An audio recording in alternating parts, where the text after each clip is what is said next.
नमस्कार, स्वागत है आपका इनसाइड झारखंड न्यूज के इस बुलेटिन में। मैं हूं हिमलत और खबरों की शुरुआत करते हैं राजधानी रांची से। झारखंड मंत्रालय के सभागार में पीपिंग शिरोमणि का आयोजन किया गया। इस कार्यक्रम में मुख्यमंत्री हेमंत सोरेन ने भारतीय पुलिस सेवा में नवप्रोन्नत आईपीएस को बैच लगाकर सम्मानित किया। कार्यक्रम में पुलिस और प्रशासनिक सेवा के वरीय अधिकारी उपस्थित रहे। नवप्रोन्नत आईपीएस सम्मानित कार्यक्रम की खास बात ये रही कि इनमें 2 ऐसे अधिकारी हैं जो सिपाही से आईपीएस तक का सफर तय किया है, जिसमें सरोजनी लकड़ा और एमए लंडा इक्का शामिल है। ये दोनों स्पोर्ट्स कोटा से आती है।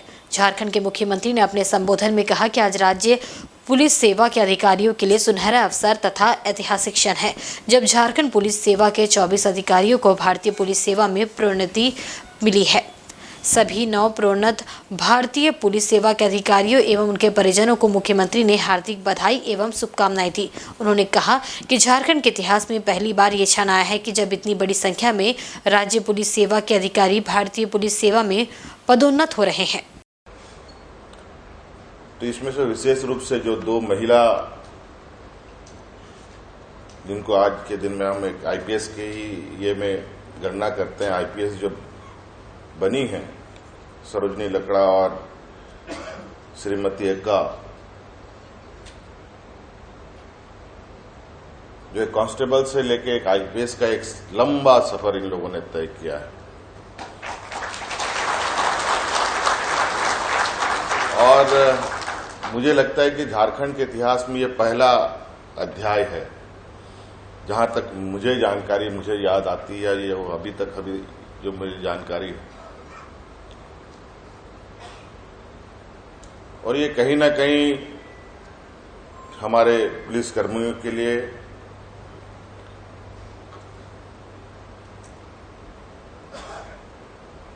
एक माइलस्टोन भी बनता है कि ऐसा भी हो सकता है।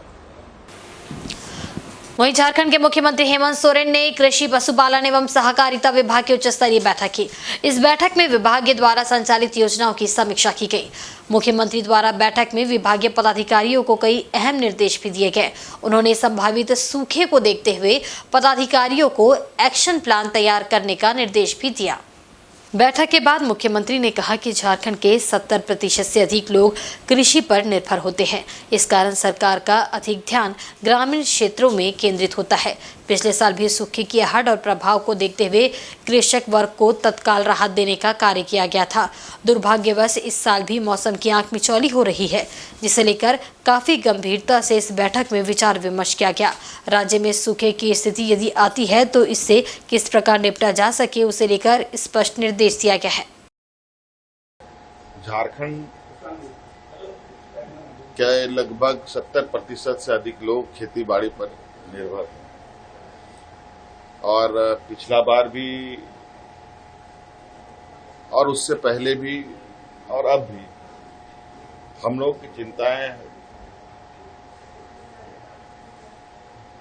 ग्रामीण क्षेत्र को लेकर लगातार रही है। और आपने देखा होगा कि पिछले बार भी जब सुखाड़ हुआ तो सुखाड़ की आहट और उसकी आने वाले कुप्रभाव को ध्यान में रखकर हम लोगों ने त्वरित किसानों को राहत देने का काम किया। दुर्भाग्यवश इस बार भी मौसम आंख मिचौनी खेल रहा है। आज इस विषय को लेकर के भी पूरी गंभीरता से बात को देखा गया है, और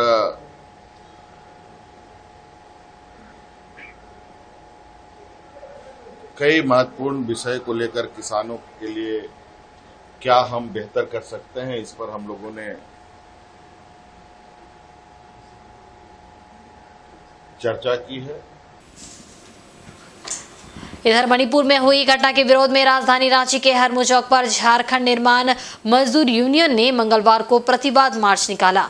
मार्च में बड़ी संख्या में महिलाएं व पुरुष शामिल हुए। वह इस मामले में दोषियों को अविलंब फांसी की सजा दिए जाने की मांग को लेकर जमशेदपुर सेंट्रल गुरुद्वारा प्रबंधक कमेटी ने देश के राष्ट्रपति के नाम जिले के उपायुक्त को एक मांग पत्र सौंपा है। प्रतिवाद मार्च में शामिल लोग मणिपुर में शांति बहाल के साथ साथ महिलाओं को निर्वस्त्र घुमाने वाले आरोपियों को फांसी की सजा दिए जाने की मांग कर रहे थे। प्रतिवाद मार्च हरमू चौक से निकलकर बीजेपी दफ्तर होते हुए पुनः हरमू चौक में आकर सभा में तब्दील हो गया, जिसमें काफी संख्या में महिलाएं शामिल हुई। से दंगे फसाद हो रहे हैं, सरकार इमीडिएट उसको यानी वो शांति बहाल करें और खास करके इस तरह का नफरत और हिंसा की जो राजनीति पूरे देश में किया जा रहा है उसी का एक प्रारूप है। झारखंड में खास करके जो कामकाजी महिलाएं हैं, ये आज हम लोग यहाँ पे मणिपुर की घटना को लेकर के प्रतिवाद कर रहे हैं कि आने वाले दिनों में जिस तरह का प्रयोग झारखंड में किया जा रहा है, झारखंड भी अछूता नहीं रहेगा।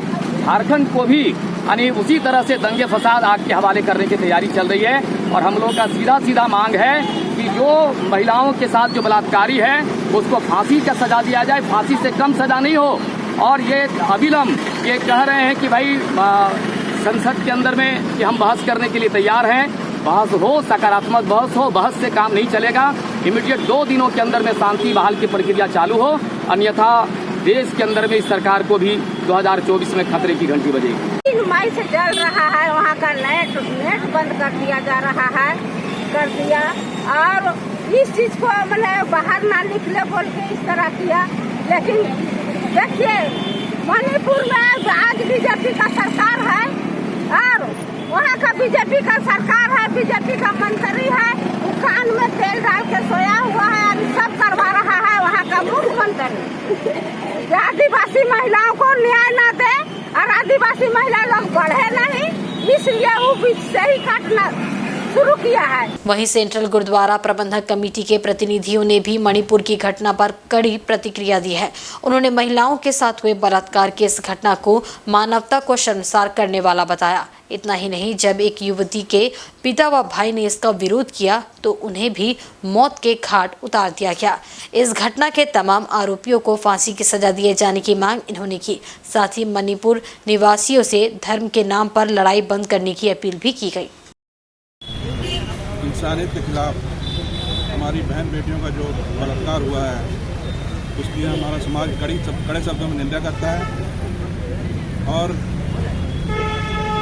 मांग करता है कि उन दोषियों को कड़ी से कड़ी सजा दी जाए, फांसी की सजा दी जाए। और अपील भी करते हैं हम वहाँ के वासियों को कि जात पात के नाम पे, धर्म के नाम में लड़ करके इतनी बड़ी बड़ी घटनाओं को अंजाम देना जो इंसानियत को शर्मसार करती है, ऐसी घटनाएं कदाचित नहीं होनी चाहिए। हम सभी को समझने के दरकार है कि इंसानियत ही सबसे बड़ा धर्म है। जात पात के नाम पे इतने बड़े बड़े कांड हो जाने, इतनी बड़ी हत्याएं हो जानी, बलात्कार हो जाने बहुत ही निंदनीय कार्य है। हम भारत सरकार से मांग करते हैं कि उनको कड़ी से कड़ी सजा दी जाए। वहीं झारखंड उच्च न्यायालय में विभिन्न संवैधानिक संस्थाओं में अध्यक्ष और सदस्यों की नियुक्ति को लेकर दायर जनहित याचिका पर मुख्य न्यायाधीश की खंडपीठ ने सुनवाई की। सुनवाई अधूरी रही। अगली सुनवाई 30 जुलाई को निर्धारित है। बताते चले कि खंडपीठ में झारखंड विधानसभा की तरफ से शपथ पत्र दायर कर बताया गया कि बाबूलाल मरांडी का नाम नेता विरोधी दल के रूप में भारतीय जनता पार्टी की ओर से भेजा गया था, लेकिन ये मामला चूंकि विधानसभा अध्यक्ष के पास विचाराधीन है, इसलिए इस पर फैसला नहीं हो सका क्योंकि बाबूलाल मरांडी झारखंड विकास मोर्चा से जीत कर आए थे। भारतीय जनता पार्टी में झारखंड विकास मोर्चा का विलय हुआ था। साथ ही लोकायुक्त एवं सूचना आयुक्त की नियुक्ति पर महाधिवक्ता द्वारा बताया गया कि इसे लेकर बैठक की जा रही है और यथाशीघ्र इनकी नियुक्ति कर दी जाएगी। अब इस मामले की विस्तृत सुनवाई 30 अगस्त को हाई कोर्ट में होगी। विभिन्न संवैधानिक संस्थाओं के अध्यक्षों एवं सदस्यों की नियुक्ति को लेकर दायर जनहित याचिका पर आज झारखंड उच्च न्यायालय में माननीय मुख्य न्यायमूर्ति एवं न्यायमूर्ति आनंद सेन की खंडपीठ में सुनवाई हुई। माननीय खंडपीठ के समक्ष विधानसभा के द्वारा शपथ पत्र दायर कर यह बताया गया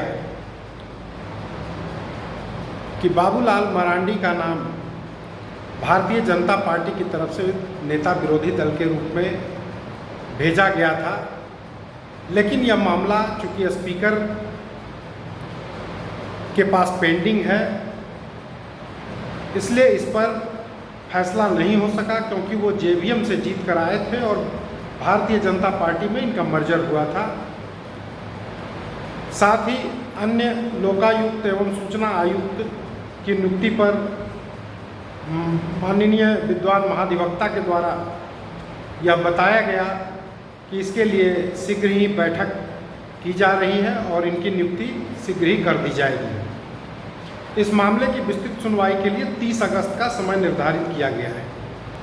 इधर पश्चिमी सिंहभूम के चिरिया क्षेत्र में युवती की निर्मम हत्या के विरोध में मनोहरपुर आनंदपुर प्रखंड के सैकड़ों ग्रामीणों ने तिरला गांव से एक विशाल रैली निकाली।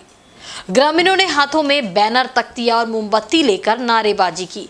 रैली में शामिल लोग पीड़ित परिवार को मुआवजा और आरोपी को फांसी दिए जाने की मांग कर रहे थे। बताते चले कि इस घटना को लेकर ग्रामीणों में भारी आक्रोश है। रैली में शामिल लोगों के आक्रोश को देखते हुए पुलिस प्रशासन द्वारा सुरक्षा के व्यापक इंतजाम किए गए थे। काफी संख्या में पुलिस बल की तैनाती भी की गई थी। तिरला गांव से निकलकर मनोहरपुर के देवी स्थान दुर्गा पूजा पंडाल हाजरा के पास जाकर रैली रुकी, जहां सभी लोगों ने मृतात्मा की शांति के लिए 2 मिनट का मौन रखा। साथ ही ग्रामीणों ने कहा कि जब तक न्याय नहीं मिल जाता लड़ाई जारी रखी जाएगी। इस रैली में बहनुतिर की बंधवाऊराव, रोबी लकड़ा, इंद्रजीत सामड़ के अलावे काफी संख्या में आनंदपुर मनोहरपुर प्रखंड के ग्रामीण मौजूद थे। अमिता तिर्की अमर रहे।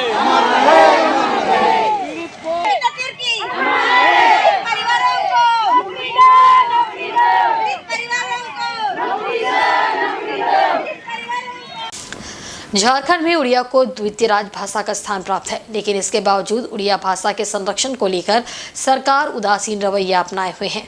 इससे झारखंड में रहने वाले उड़िया भाषी समुदाय काफी दुखी है। वहीं दूसरी तरफ उड़ीसा सरकार उड़िया भाषा के संरक्षण को लेकर उड़िया भाषी समुदाय को दूसरे राज्यों में मदद पहुंचा रही है।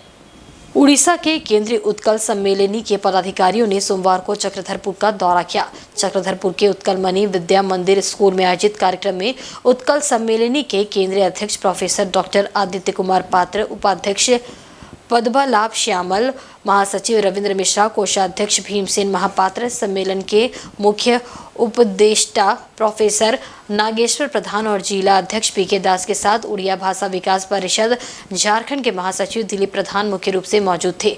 उत्कल सम्मेलनी द्वारा पश्चिमी सिंहभूम में 5 प्रखंडों में संचालित उड़िया स्कूल के छात्र छात्राओं के पठन पाठन के लिए उड़िया भाषा की 2100 पाठ्य पुस्तकों का वितरण किया गया।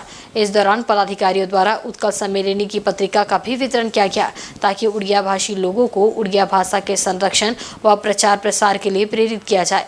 वक्ताओं ने बताया कि उड़िया भाषा के संरक्षण और प्रचार प्रसार के लिए उड़ीसा की नवीन पटनायक सरकार 4 राज्यों में निवास करने वाले उड़िया भाषी समुदाय को उत्कल सम्मेलनी के जरिए मदद पहुंचा रही है।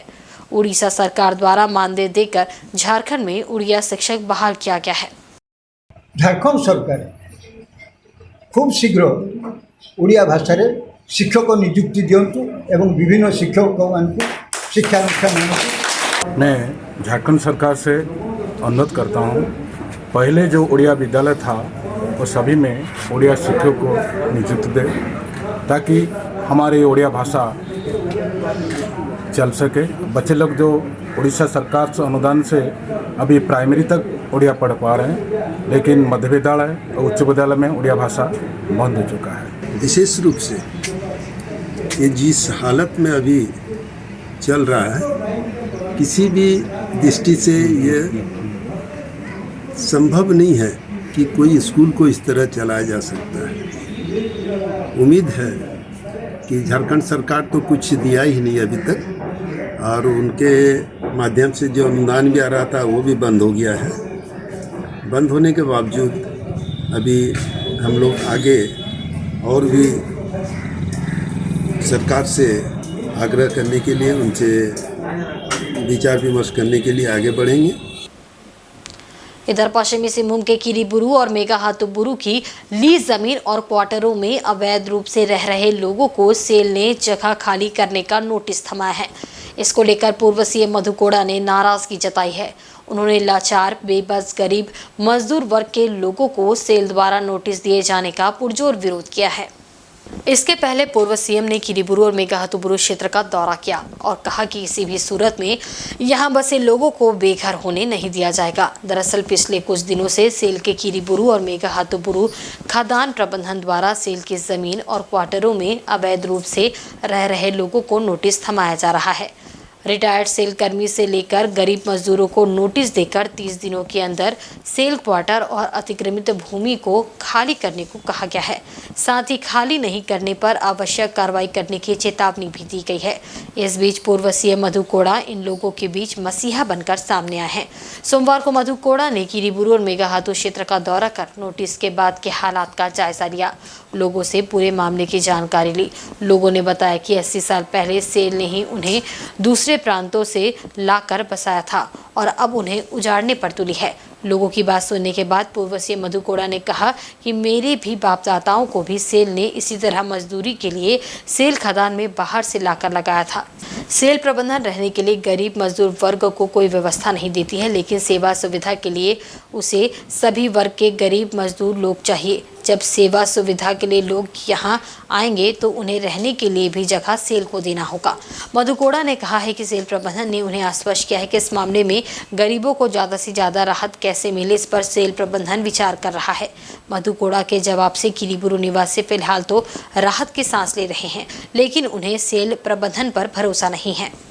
किरीबुरू और मेघाहातू आयरन और माइंस के चीफ जनरल मैनेजर और पर्सनल के दोनों के माइंस के पर्सनल अफसर यहाँ पर संयुक्त रूप से हम लोग बैठे थे और पिछले दिन कंपनी के द्वारा जो लोग यहाँ पर गरीब अपार्टमेंट बना करके दुकान बना करके रह रहे हैं, उन सारे लोगों को 7 दिन का नोटिस दे करके उन सबको हटाने के लिए और उस जगह को खाली करने के लिए नोटिस दिया गया था, जिससे ये काफ़ी लोग भयभीत था और काफ़ी लोग परेशान थे। इसका सूचना हम लोगों को मुझे मिला और आज मैं उस प्रबंधन के साथ में बातचीत किया और हमने स्पष्ट रूप से कहा है कि जो 70-75 साल से रह रहे हैं, आज वैसे यहाँ पर चाहे वो एम्प्लॉय हो चाहे वो नॉन एम्प्लॉय हो, चाहे काम के खदान में काम करने वाला हो या बाजार हाट में बस या दुकानदारी करने वाला हो, किसी को भी नहीं हटाया जाए। ये अमानवीय है, किसी भी हालत में ये बर्दाश्त नहीं होगा। हमने सेल प्रबंधन को भी चेतावनी दिया है। सेल प्रबंधन ने कहा है कि अभी हम लोग फिलहाल इस पर मंथन हम लोग कर रहे हैं। हमारी बात को सुना है कि सेल कंपनी के लोगों ने, और हम लोग बहुत जल्दी फिर इस संबंध में बातचीत करेंगे। भारत सरकार के निर्वाचन आयोग द्वारा राज्य में 21 जुलाई से 21 अगस्त तक मतदाता सूची पुनरीक्षण कार्यक्रम 2024 चलाया जा रहा है, जिसके तहत BLO बहनें घर घर जाकर नए मतदाताओं का निबंधन और मतदाता सूची में संशोधन एवं विलोपन का काम कर रही है। सरकार के इस विशेष अभियान के संबंध में जानकारी देते हुए नगड़ी प्रखंड के निर्वाचन पदाधिकारी संतोष शुक्ला ने बताया कि इस अभियान का मुख्य उद्देश्य नए वोटरों को जोड़ना, मृतकों का लिस्ट से नाम हटाना और वांछित संशोधन करना है। निर्वाचन आयोग के इस अभियान के तहत BLO बहनें घर घर जाकर इस काम को अंजाम दे रही है। बताते चले कि भारत सरकार का निर्वाचन आयोग समय समय पर मतदाता सूची में पुनरीक्षण का कार्यक्रम चलाते रहता है। इसका मुख्य उद्देश्य देश का कोई भी मतदाता अपने मतदान के अधिकार से वंचित न रह पाए। भारत निर्वाचन आयोग के दिशा निर्देश में मतदाता सूची का पुनरीक्षण कार्य चल रहा है। 21/7 से 21/8/2023 तक चलेगा। 1 महीना के कार्यक्रम में सभी BLOs घर घर जाकर सभी मतदाताओं का हर एक घर में वेरिफिकेशन करेंगे और जिन मतदाताओं का नाम 18 साल अवधि पूरा होने के बाद जोड़ा जाएगा, उसको प्रपत्र 6 भी भरना है। इसमें विलोपन हेतु प्रपत्र 7 भरना है, संशोधन हेतु प्रपत्र 8 भरना है और सभी तरह का जिस तरह का भी मतदाता सूची में त्रुटि हो उसका निराकरण करना है। अभी 21/7/2023 से 21/8/2023 तक जो पुनरीक्षण का काम चल रहा है, जिसमें नए बच्चियों को जोड़ना और जैसे जिनकी शादी हो गई है या कोई किन्हीं का मृत हो गए हैं तो वैसे लोगों का नाम हटाना, और अगर किसी का नाम में या पते में सुधार करने की है तो उसमें सुधारने का भी हम लोग काम कर रहे हैं। डोर टू डोर हम लोग घूम रहे हैं और साथ ही साथ हम लोग जहाँ जहाँ जा रहे हैं वहाँ पे इस तरीके का स्पीकर हम लोग वहाँ पे चिपका रहे हैं, जिससे कि वहाँ पर पता चल जाता है कि हम लोग वहाँ पे एक भी मतदाता छूटे नहीं है। इधर चक्रधरपुर के पोटका में एक नाबालिग को लोगों ने सफाई की आड़ में गहने चुराने के आरोप में पकड़कर पुलिस के हवाले कर दिया। जानकारी के मुताबिक पोटका निवासी आनंद प्रधान के घर एक नाबालिग लड़का पहुंचा और उसने आनंद प्रधान की पत्नी को बताया कि वह गहनों की सफाई कर उसकी चमक को वापस ला सकता है। कहते हैं कि आनंद प्रधान की पत्नी नाबालिग लड़के की बातों में आ गई। उसने अपने घर में रखे चांदी की पायल लड़के को साफ करने के लिए दे दिए। इस दौरान उसने देखा कि लड़का अपने साथ लाए एक बर्तन में कुछ केमिकल मिलाकर चांदी की पायल को झाग से भरकर उसकी सफाई कर रहा है। ये देख महिला को शक हुआ। उसने सफाई करने वाले बर्तन को लेकर उसके केमिकल को फेंक दिया, जिससे लड़का गुस्से में आ गया और महिला से बदतमीजी करने लगा। उसने महिला पर केमिकल फेंकने का आरोप लगाया। वहीं महिला को शक लगा कि लड़के ने साफ करने की बजाय चांदी के पायल के साथ छेड़छाड़ की है। महिला पायल लेकर सोनार दुकान गई और उसकी जांच करवाई। सोनार ने बताया कि पायल में चांदी नहीं है, जिसके बाद महिला वापस लौटे नाबालिग लड़के से अपने चांदी का पायल मांगने लगी। इस दौरान काफ़ी हंगामा मचा। आसपास के लोग भी इकट्ठा हो गए। लड़के से जब सबने सख्ती से पूछताछ की तो लड़के ने स्वीकार किया कि उसने केमिकल मिलाकर चांदी के जेवर से चांदी के अंश निकाल लिए हैं। लड़के ने बताया कि वह आदित्यपुर का रहने वाला है। पिछले 1 महीने से जेवर सफाई का काम घूम घूम कर रहा है। वह इस कार्य में अकेला नहीं है, उसके साथ और भी कई लोग अलग अलग जगहों पर जाकर जेवर सफाई का काम कर रहे हैं। ये जानकारी मिलने के बाद नाबालिग लड़की को पुलिस के हवाले कर दिया गया। पुलिस नाबालिग लड़की को अपने साथ थाना ले गई, जहां लड़के से पूछताछ की जा रही है। बोला कि दीदी धो देंगे तो साफा हो जाएगा, और हम बोल रहे कि नहीं ऐसे ऐसे हुआ था। तो भैया लोगों का बताए थे सोना सब ऐसे नहीं, वैसे थोड़ी हम गरीब घर का। तो इसको फिर लिक्विड सब में ये किया और पानी डाला और पूरा ऐसे धुआं उठने लगा, पूरा लाल टाइप। जब इसको निकाला ना पूरा हल्का, तो हम बोल रहे तो मेरा पायल नहीं है। तो बोल रहा है कि नहीं, तो ये पानी का करेगा? तो बोल रहा है कि पानी कुछ नहीं करेंगे। तो हम जब फेंक दिए ना पानी तो फेंक दिए ना, तो बोल रहा है कि काहे फेंक दिए पानी तो। तब हम जान गए तो हम इसको कॉलर पकड़े। अभी दुकान में हम जा रहे हैं, दुकान में हम पूछे तो इसको बोल रहा है कि अभी चांदी नहीं। सर ये चांदी का जो पायल है ना सर, चांदी का पायल पूरा ये कर दिया सर, मैंने चोरी कर लिया। सफाई के दौरान जो किया ना सर, वो साफ कर रहा था, जितना भी चांदी जितना भी था ना चांदी सर, वो झाड़ दिया। और जब चांदी का जो साफ कर रहा था ना पानी से, वो जब फेंक दिया ना सर, बहुत चिड़चिड़ाने लगा। अच्छा। मैंने ऊंचा आवाज से बात करने लगा। पहले तो अच्छा से बात करने लगा, फिर अचानक ऊंचा आवाज से बात करने लगा। तभी हम लोग को जाकर मालूम चला कि ऐसी तो बात है। तो मेरे वाइफ उनको लेके गया था दुकान सोनाकार के पास। वहाँ पर जब चेक करवाया तो वहाँ पर पता चला कि ये चांदी नहीं है। सोना सफाई का माध्यम से ये लोग सोना चोरी और चांदी चोरी करता है और गांव वालों को बेवकूफ बनाता है। तो इसी माध्यम से हम कहना चाहते हैं कि ये लोग का बेवकूफ़ी, ये लोग का सजा ये लोग को मिलना चाहिए। और सरायकेला जिले के आदित्यपुर थाना क्षेत्र में चोरों का आतंक सर चढ़कर बोल रहा है। बाइक चोरी, गृह भेदन जैसे मामलों में लगातार बढ़ोतरी हो रही है। ताजा घटना आदित्यपुर थाना क्षेत्र के गम्हरिया सतबहनी की है, जहां बसंती मंदिर से सटे हनुमान मंदिर में चोरों ने धावा बोलते हुए चोरी की बड़ी घटना को अंजाम दिया। प्राप्त जानकारी के अनुसार मंदिर में चोरों ने सेंधमारी करते हुए मंदिर में रखे नगद समेत बिजली के उपकरण, पंखा, तार आदि चुरा लिए। घटना के बाद स्थानीय लोगों को इसकी जानकारी हुई। इधर मामले की जानकारी विहिप नेता भगवान सिंह ने आदित्यपुर थाने को दी, जिसके बाद पुलिस गश्ती दल जांच करने मंदिर पहुंची। पुलिस द्वारा बताया गया है कि प्रथम दृष्टया में किसी जानकार व्यक्ति द्वारा चोरी की घटना को अंजाम दिया गया है, जिससे पहले से ही पता था कि नगद आदि किस स्थान पर रखे गए हैं। मंदिर कमेटी द्वारा चोरी की घटना की लिखित शिकायत की जा रही है। वहीं पुलिस अन्य पहलुओं की भी जांच कर रही है। प्रथम दृष्टया तो मुझे यही लग रहा है कि किसी को जानकारी होगा कि यहाँ कैश कहाँ रखा हुआ था। सब कोई आउटसाइडर तो नहीं है। किन किन चीज़ों की चोरी हुई है? फैन है और तलवार, पैसा, वायरिंग का। लिखित शिकायत अभी तक आया नहीं, अभी शिकायत तो नहीं आया। अभी हम लोग कॉल पे ही आए हैं। हाँ, पेट्रोलिंग में थे तो अभी आए हैं। बोला है अभी देंगे। और वक्त हो चला एक बहुत ही छोटे से ब्रेक का। ब्रेक के बाद खबरें और भी है, आप देखते रहिए इनसाइड झारखंड न्यूज़।